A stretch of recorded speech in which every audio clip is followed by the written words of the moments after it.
ये हमारा जो काम है ना, हमको हैबिट हो गया है सर काम का, बहुत हमको मतलब मन लगता है, दिल लगता है इस काम करने के लिए।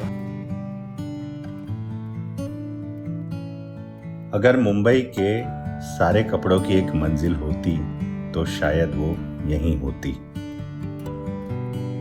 एक ऐसी जगह जहां रोज लाखों कपड़े आते हैं और हर शाम साफ होकर अपनी मंजिल की तरफ निकल पड़ते हैं। यह है धोबी घाट, दुनिया की सबसे बड़ी ओपन एयर लॉन्ड्री। 24 घंटा चालू रहता है काम। एक धोबी घाट 24 घंटा चालू। हम 4 बजे 4 साढ़े 4 बजे शुरू करते हैं, 1-2 घंटा करके फिर चल जाते हैं कपड़े देने। फिर आते हैं तो 8-9-10 बजे फिर चालू करते हैं, 1-2 घंटा फिर चालू करते हैं, फिर उसके बाद प्रेस के काम चालू।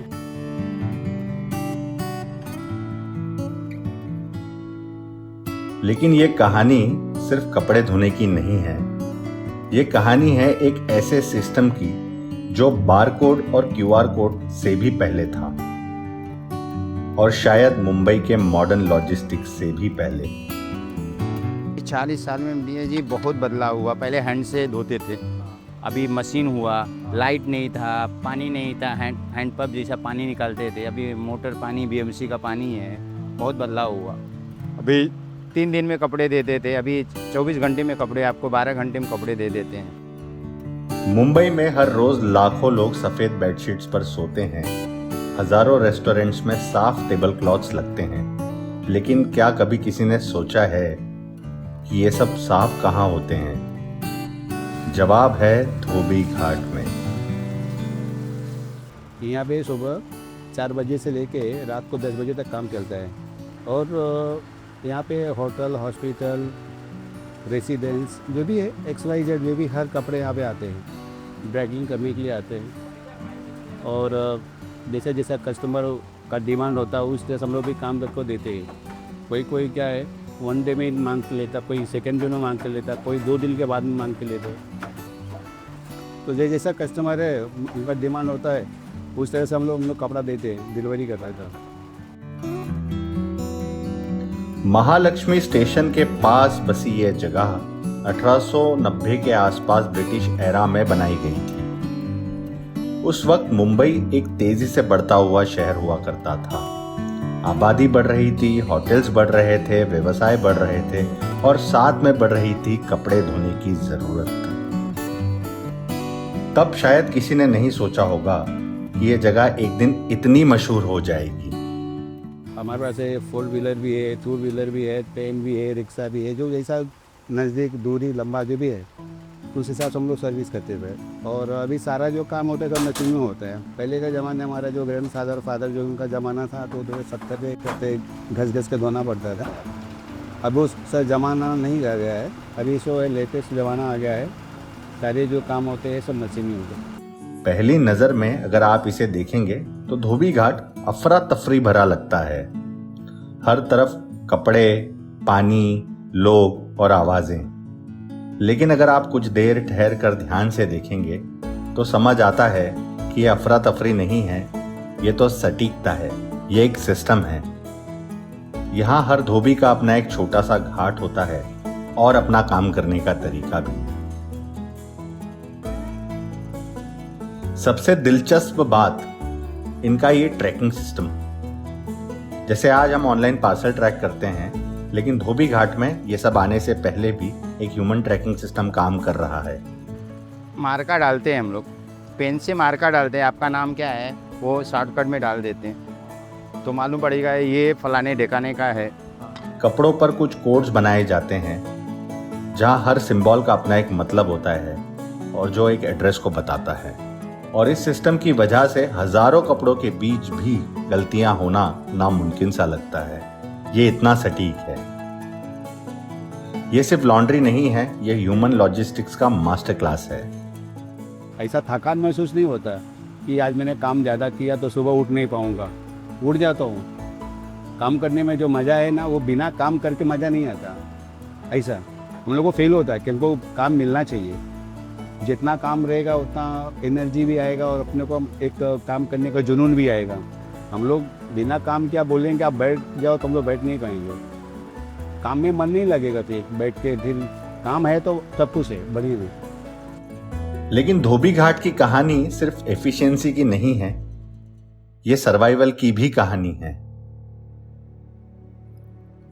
एक वक्त था जब मुंबई में लॉन्ड्री का मतलब धोबी होते थे। फिर आए industrial washing plants, modern laundries, dry cleaning chains और फिर आई डिजिटल सर्विसेज। बहुत लोगों को लगा कि धोबी घाट अपना अस्तित्व खो देंगे, लेकिन आज भी ये जिंदा हैं। पता है क्यों? क्योंकि ये सिर्फ एक बिजनेस नहीं है, ये एक इकोसिस्टम है, ये एक कम्युनिटी है और एक विरासत भी। यहाँ कई परिवार पीढ़ियों से काम कर रहे हैं। कईयों के तो दादा ने शुरू किया, पिता ने संभाला और आज उनका बेटा भी यही काम कर रहा है। अभी हमारे बच्चे स्कूल कॉलेज जा रहे हैं, उनका इसमें इंटरेस्ट होगा कि नहीं होगा उनके ऊपर डिपेंड है सर। आप क्या चाहते हो? नहीं, मैं नहीं चाहता कि मेरा बच्चा इस हार्ड वर्किंग करे सर, ठीक है। वो पढ़ लिख कर डॉक्टर बने, इंजीनियर बने या फिर और अच्छा लेवल पे जाए, ठीक है। ये मेरी आशा है, मेरी उम्मीद है। लेकिन मैं नहीं चाहता मेरा बच्चा इस गंदगी और ये नाला, ये गटर, ये लीटर जो भी है, यहाँ पे बहुत प्रॉब्लम है सर। लेकिन क्या करें, हमारा रोजी रोटी है तो जिसको हम गलत तो नहीं बोलेंगे ना। जहाँ जगह मेरा फैमिली चलता है, परिवार चलता है, तो उसको हम गंदगी नहीं बोलेंगे ना। लेकिन है गंदा है, क्योंकि यहाँ पे आप देख रहे सर कितनी कचर पट्टियाँ हैं, कितना गंदा है, ये सब सारी चीज़ें हैं। लेकिन फिर भी हम लोग यहाँ पे मन लगता है काम करने के लिए। आप मुझे इसी में बैठा देंगे, मैं काम नहीं कर पाऊँगा। आप मुझे दूसरी जगह बोल देंगे आप वहाँ पे जाओ, तो वहाँ पे मैं काम नहीं कर पाऊँगा। ये मेरा अच्छा बढ़िया काम है। लेकिन हर कहानी का एक दूसरा पहलू भी होता है और धोबी घाट का भी है। टूरिस्टों के लिए ये एक अट्रैक्शन है, फोटोग्राफर्स के लिए ये एक विजुअल पैराडाइज है, लेकिन यहाँ काम करने वालों के लिए ये एक रोज की मेहनत है।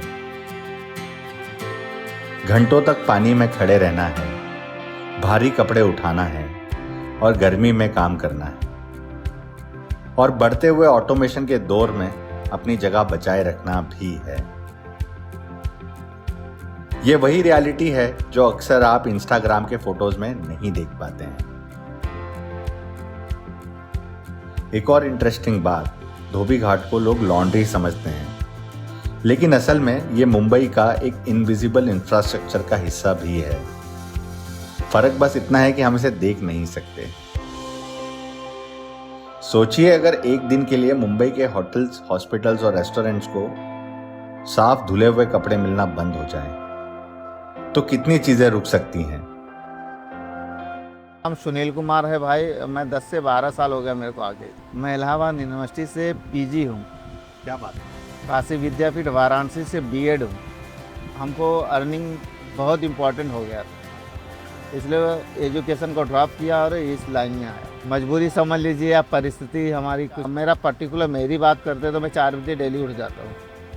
सोने का टाइम 12 बजे, 12:30 बजे, 11:30 बजे खाना खाता हूँ। सोते सोते 12, सवा 12, 12:30 लास्ट। आधा पौना घंटा मैं थोड़ा सा मोबाइल पे न्यूज़ वगैरह ये सब, तो उसके बाद सोता हूँ। मैं 100 में 1 भी % मुंबई में नहीं रहना चाहता, लेकिन फिर भी आप हैं यहाँ पर।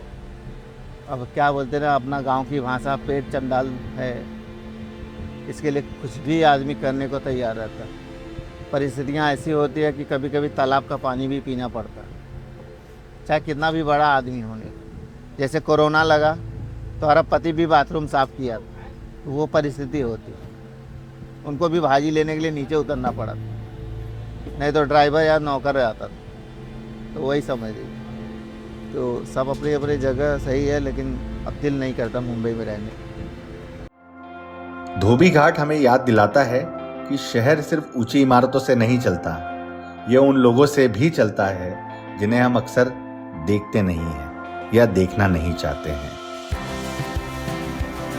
आज धोबी घाट दुनिया भर की डॉक्यूमेंट्रीज में फीचर हो चुका है, लेकिन इस जगह की सबसे बड़ी अचीवमेंट शायद ये नहीं है, बल्कि सबसे बड़ी अचीवमेंट ये है कि पिछले 100 सालों से जिंदा रहने के बाद भी ये आज भी रिलेवेंट है। एक ऐसी दुनिया में जहां हर चीज ऑटोमेट हो रही है, धोबी घाट अब भी इंसानी मेहनत पर टिका हुआ है।